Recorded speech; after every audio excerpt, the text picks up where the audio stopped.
जुन्नरकडून बनकर फाटा या रस्त्यावर डंपर आणि होंडा सिटी गाडीची समोरासमोर जोरदार धडक झाली. यामध्ये होंडा सिटी गाडीचा चक्काचूर झाला.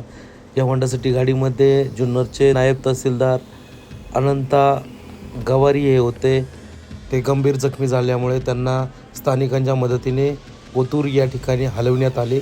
मात्र त्यांची प्रकृती अस्थिर झाल्यामुळे त्यांना तातडीने पुणे या ठिकाणी हलवण्यात आले. मात्र त्यांची झुंज अपयशी ठरली आणि यामध्ये त्यांचा दुर्दैवी मृत्यू झालेला आहे.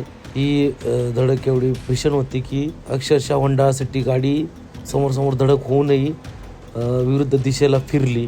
या होंडा सिटी गाडीमध्ये इतर 2 व्यक्ती बसले होते. ते किरकोळ जखमी झाले असल्यामुळे त्यांची प्रकृती स्थिर आहे.